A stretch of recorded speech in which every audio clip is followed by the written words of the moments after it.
আসসালামু আলাইকুম ওরহমতুল্লাহ। আজকে হচ্ছে বৃহস্পতিবার, আর বৃহস্পতিবারের সম্পর্কে আপনারা অনেকেই জানেন। বৃহস্পতিবারের আমল সরাসরি আল্লাহর রসুল সাল্লাল্লাহু আলাইহি ওয়াসাল্লাম নিজের কানে শুনতে পান এবং তিনি সরাসরি এর জবাব দিয়ে থাকেন। সুবহানাল্লাহি ওয়া বিহামদি। নবীজি পাক সাল্লাল্লাহু আলাইহি ওয়াসাল্লাম বলেন, বৃহস্পতিবার জোহর নামাজের পর থেকে আসর নামাজের আগ পর্যন্ত, মানে এই মধ্যবর্তী সময়টাই, যদি আমার কোনো উম্মত যদি 2 রাকাত নামাজ আদায় করে, তাহলে আমার আল্লাহ আমার ওই উম্মতের আমল নামায় রজব মাস, শাবান মাস, রমজান মাস, এই 3 মাস টানা 3 মাস রোজা রাখলে যে সওয়াব অর্জন হয়, প্রত্যেকটি সওয়াব আমার আল্লাহ আমার ওই উম্মতের আমল নামায় লিপিবদ্ধ করে দেবেন। সুবহানাল্লাহ। শুধু তাই নয়, আল্লাহর রসুল সাল্লাল্লাহু আলাইহি ওয়াসাল্লাম বলেন, আল্লাহর ঘর খানায়ে কাবা, রসুল পাকের রওজা জিয়ারত, অর্থাৎ কবুল হজের সওয়াব আল্লাহ তার ওই বান্দার আমল নামায় লিপিবদ্ধ করে দেবেন। সুবহানাল্লাহি ওয়া বিহামদি। প্রিয় দিনী ভাই বোনেরা, শুধুমাত্র 2 রাকাত নামাজ আদায় করলে, মাত্র 2 রাকাত নামাজ, আলহামদুলিল্লাহ, আপনাদের দোয়ার বরকতে আমি অধম গুনাহগার, আমার জন্য দোয়া করবেন যেন আমিও আপনাদের সাথে শরীক হতে পারি, আমি নিজেও যেন সেই আমলগুলো করতে পারি।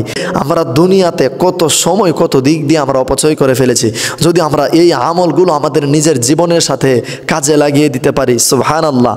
আমরা নবী পাকের আশেক, আমরা নবীজিকে মহব্বত করি, এর পাশাপাশি যদি একটুখানি আমল করতে পারি, আল্লাহু আকবার, আপনি ভাবতেও পারবেন না আপনার সুন্দর জীবনটা আরও কত সুন্দর হয়ে যাবে।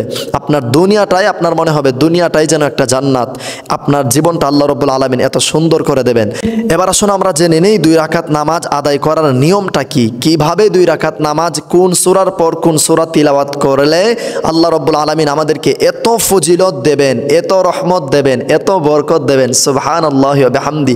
প্রিয় দিনী ভাই ও বোনেরা, সেই নামাজের নিয়মখানা আমি আপনাদেরকে বলছি, একটু মনোযোগ সহকারে শুনেন।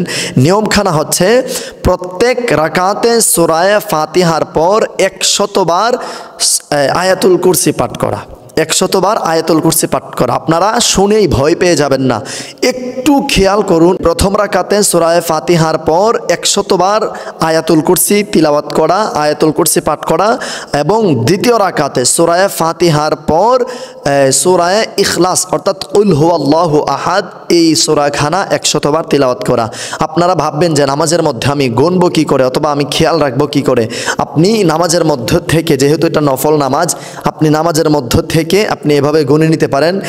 আপনি যদি আমার কোনো বোন নামাজ আদায় করেন, তাহলে এভাবে ধরে আপনি এভাবে খেয়াল করে করে আপনি গুনে নিতে পারেন। 20 বার হলে 100 বার হয়ে যাবে, আপনি রুকুতে চলে যাবেন।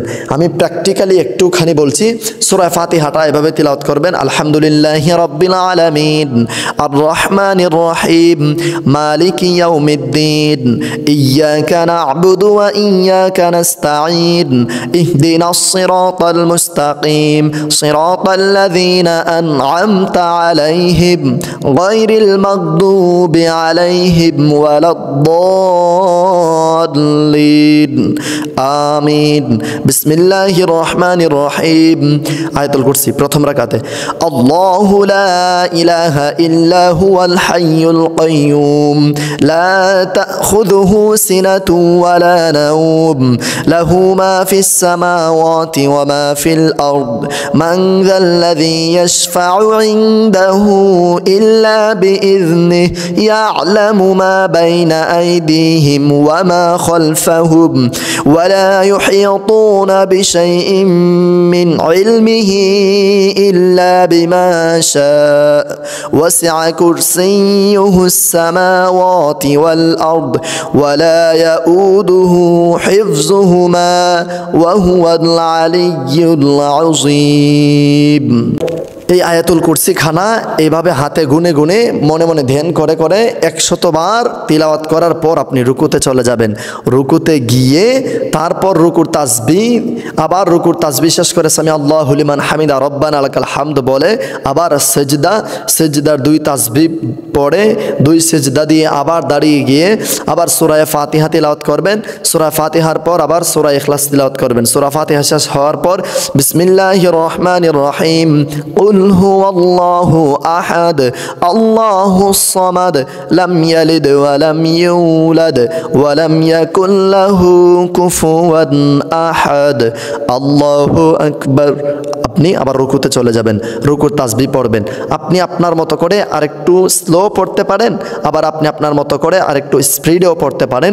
তবে সহি শুদ্ধভাবে তিলাওয়াত করার চেষ্টা করবেন। যেহেতু আমরা এত কষ্ট করে বড় একখানা নামাজ আদায় করছি, সেহেতু একটু সহি শুদ্ধতার সহিত আমরা আদায় করার চেষ্টা করবো ইনশাল্লাহ। আপনি একটু খেয়াল করেছেন কত বড় ফজিলত, সুবহানাল্লাহি ওয়া বিহামদি, কত বড় একখানা ফজিলত। শুধুমাত্র 2 রাকাত নামাজ এই নিয়মে আদায় করলে 3 মাস, নবীজি কিন্তু রজব, শাবান, রমজান এই 3 মাস টানা রোজা রাখতেন। বিশেষ করে রজব মাসে রোজা মাঝখানে ছেড়ে দিলেও কিন্তু শাবান মাসে আল্লাহর রাসূল কখনোই রোজা ছাড়েননি। শাবান মাস থেকে শুরু করে একবার রমজান মাস পর্যন্ত তিনি রোজা রেখেছেন। আপনারা বলবেন তিনি কেন রোজা রেখেছেন? কারণ আল্লাহর রাসূল সাল্লাল্লাহু আলাইহি ওয়াসাল্লাম তিনার উম্মতকে শিক্ষা দেওয়ার জন্যে এই রোজাখানা রজব মাস থেকে শুরু করে শাবান মাস থেকে শুরু করে রমজান মাস টানা 3 মাস তিনি রোজা রাখতেন, একমাত্র উম্মতকে শেখানোর জন্যে। আল্লাহর রাসূলকে ফলো করে যেন তিনার উম্মত এই আমলগুলো করে, আর রমজান মাস আসলে যেন রমজান মাসে রোজা রাখতে কষ্ট না হয়। আপনি একবার খেয়াল করেছেন নবীজি আমাদের জন্য কত চিন্তা করেছেন? এজন্যে এই হাদিসখানা আমার কথা না, সরাসরি নবীজি পাকের মুখের বাণী। তিনার মুখ থেকে, তিনার জবান থেকে এই হাদিস মুবারকখানা তিনি বর্ণনা করেছেন। এই নিয়মে যদি আপনি আমল করেন, আল্লাহ রাব্বুল আলামিন আপনার দুনিয়ার জমিনটাকেই, মানে আপনার দুনিয়ার পথ চলাটাকেই জান্নাতের মতো বানিয়ে দিবেন। সুবহানাল্লাহি ওয়া বিহামদি।